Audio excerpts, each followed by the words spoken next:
Civil War fort at Boonesboro? Wait, I thought Boonesboro was a pioneer fort during the Revolutionary War. But wait, you heard correctly. There was a Civil War fort at Boonesboro as well. Stay with us, and I'll tell you its story.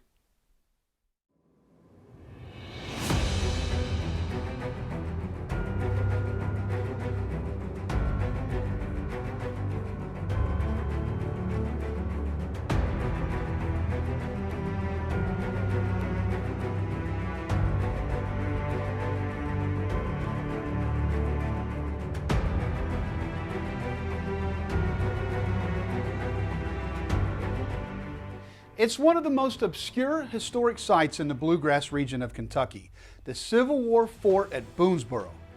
Many people know about Daniel Boone and his pioneer fort on the Kentucky frontier, and its replica is visited thousands of times a year by folks all over the world. What is lesser known is that 88 years later, the area had another fort just across the river, high on a hill overlooking the Kentucky River. This is the story of Fort Boonesboro from the Civil War. Hey everybody, this is Colonel Carson with Family Tree Nuts, and recently we visited this lesser known historic site and we wanted to share its story with you. At Family Tree Nuts we make history videos all over the United States and a few countries, so if you like videos like this, be sure to subscribe to our YouTube channel and click the bell so you get notifications when we post new videos. In order to understand why this fort and others were built, we need to understand the backstory. Then at the end of this video, we will give you a detailed and informative tour of the area as it is today. Kentucky was a highly contested border state throughout the war and was continually surprised by Confederates on short, fast raiding missions to destroy supply lines, transportation routes, and procure supplies. Let me introduce you to Confederate Colonel Roy S. Kluke, who ironically was a native of Clark County, Kentucky, where this fort stood. In February 1863, he took a force of 750 men from Tennessee to invade Kentucky.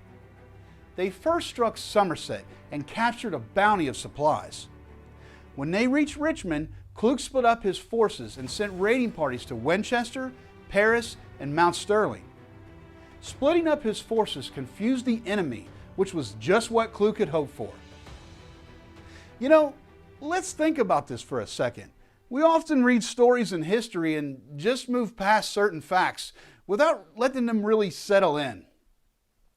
Imagine today a group of a few hundred motorcycle gang members riding into your small town and seizing all the goods at Walmart and your grocery store and loading everything up on semi-trucks, then robbing your banks before destroying the main roads leading into your town. You better not try to stop them either, because they will shoot you dead without delay. This is exactly what happened all over during this time. And pausing to remember and imagine these scenarios in modern times can really give us a better perspective of what happened in history. Colonel Kluke and his men were pursued by Colonel Benjamin Runkle of the 45th Ohio, and those Buckeyes almost caught the Rebs at Boonesboro Ford. In case you don't know, a ford is a place in a river, creek, or stream that often gets low enough to walk or wade across. Communities often sprung up around fords. Runkle and his men followed the Rebs to Mount Sterling, where they hit them again. Kluke was able to escape capture and return back into Tennessee. The next month, Confederate General John Pegram took 1,550 men and 3 pieces of artillery into Kentucky to procure cattle for the army. They initially moved through the area unopposed, and they gathered large numbers of cattle as they went. They faced little opposition until they reached Danville, when they ran into Colonel Runkle's forces. The Confederates were successful in pushing the Federals out of this important town. Pegram and his men then moved to Hickman Bridge, which was over the Kentucky River at modern-day Camp Nelson in Jessamine County, Kentucky. Soon they ran into Brigadier General Samuel P. Carter, and after a few skirmishes, they retreated back south to Somerset. Pegram's men were mounted, but they were slowed by the hundreds of cattle that they had procured in Garrett, Lincoln, and Boyle counties. Union General Quincy Gilmore and his men caught up with the Confederates and defeated them at the Battle of Somerset, forcing them to leave behind all their cattle. In July and August, a third Confederate raid into Kentucky took place. Colonel John S. Scott came from Tennessee with 1,000 men and 8 pieces of artillery. Their mission was to capture supplies and take some of the Union pressure off of General John Hunt Morgan, the Thunderbolt of the Confederacy, who at that time was raiding into Ohio. Colonel Scott ran into resistance and clashed with Union forces 4 days in a row in Williamsburg, London, Rogersville, and Richmond. Scott's rebels defeated Union Colonel William P. Saunders, who retreated with his men across the Kentucky River at Clay's Ferry and then into Lexington. Colonel Scott and his men then captured the city of Winchester.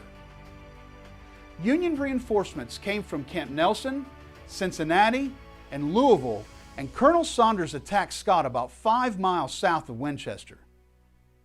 Scott's rebels were forced to retreat and ended up escaping back into Tennessee, and like General Pegram, were forced to abandon most of their supplies and animals in Somerset.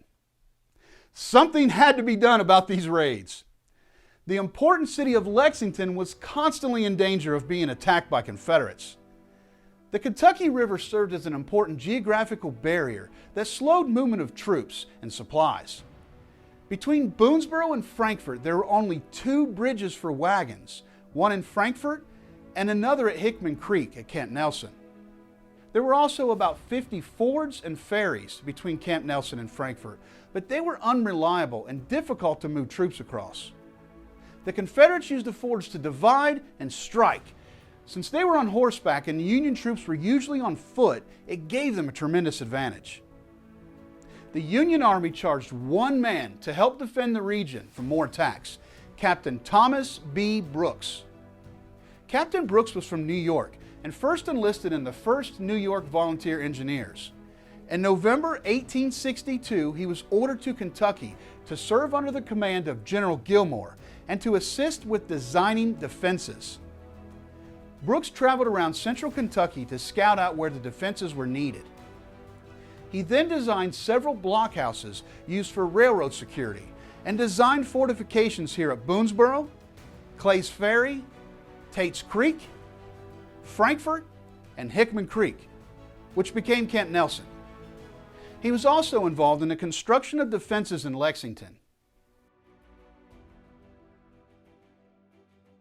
In June, his mission was complete, and after reporting to General Gilmore, he rejoined his New York unit, which was fighting in South Carolina at the time.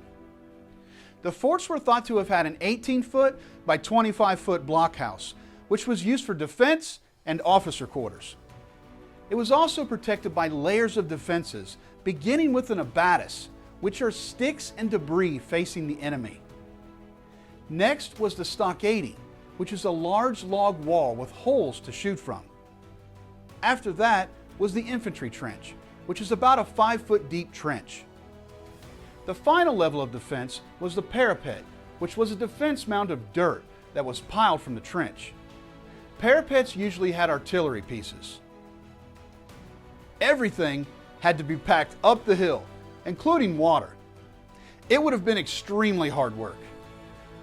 The fort was never attacked and was occupied only for a short time. Perhaps by the fort's sheer existence, the Confederates were discouraged from further raiding in the area, and General John Hunt Morgan's summer raid bypassed the area completely.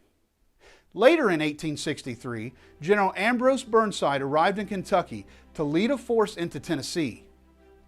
Burnside pulled from the forts most of the men and supplies for his mission. In September 1863, Burnside and his men took Knoxville, and the threat to Kentucky was never as strong again. After the war, the area was mostly forgotten, and for years cattle grazed on the defenses and did quite a bit of damage to it. Construction of a power line in the 1950s damaged it also. Then, in 1998, the curator at the Boonesboro State Park picked up the effort to protect and restore the fort. In 2001, the Clark County Fiscal Court purchased the land, and in 2003, it was listed on the National List of Historic Places. Today it is one of the spots that people visit when visiting the replica of Fort Boonesboro. Now that we have given you the backstory, we'll show you around the area today. When you arrive at the base of the hill, there is a small place for pulling off and parking. Here you will see a wall with 14 murals, painted in 2008 by local artist Phil May. The murals show many of the historic locations in Clark County, including the Kentucky River, the Palisades,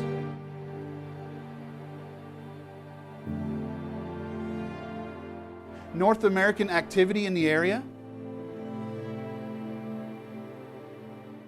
the siege of Fort Boonesboro,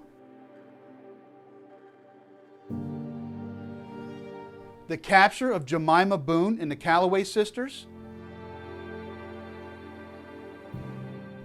John Martin's Mill,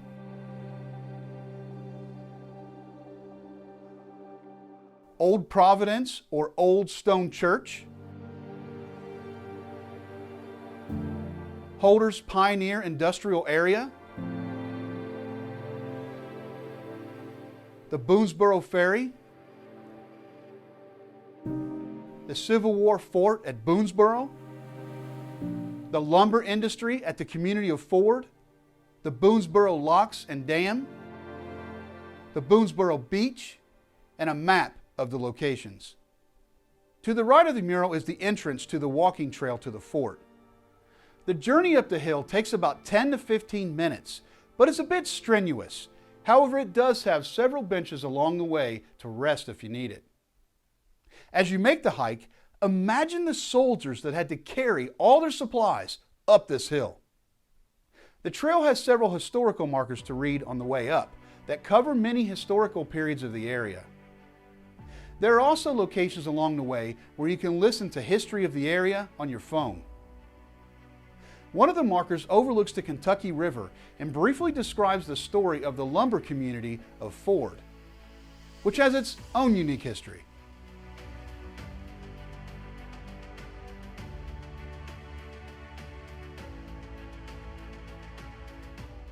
When you're almost to the fort, you will see a section of a beautiful rock fence. These fences were mostly built 100 to over 200 years ago, and they stand all over this region of Kentucky with many different styles. When you finally reach the summit, you will come to an open area with a piece of Civil War artillery proudly standing guard over the river below. You can still see some of the pits and mounds of the fort that once stood here. There are a few more historical markers here to further your understanding of the area, as well as primitive restroom facilities. Modern tree growth can make it hard to see the entirety of the river below, especially if you visit when the leaves are on the trees. But if you understand where you are, you can visualize what the soldiers saw. Make sure you really take some time to imagine the life and the thoughts of the average soldier here. So there you have it, the history and tour of this little-known historic site. Were you aware that Fort Boonesboro was more than just a pioneer fort? What other obscure historic spots do you know about? We would love for you to answer in the comments below, and perhaps we can make a video from those places as well.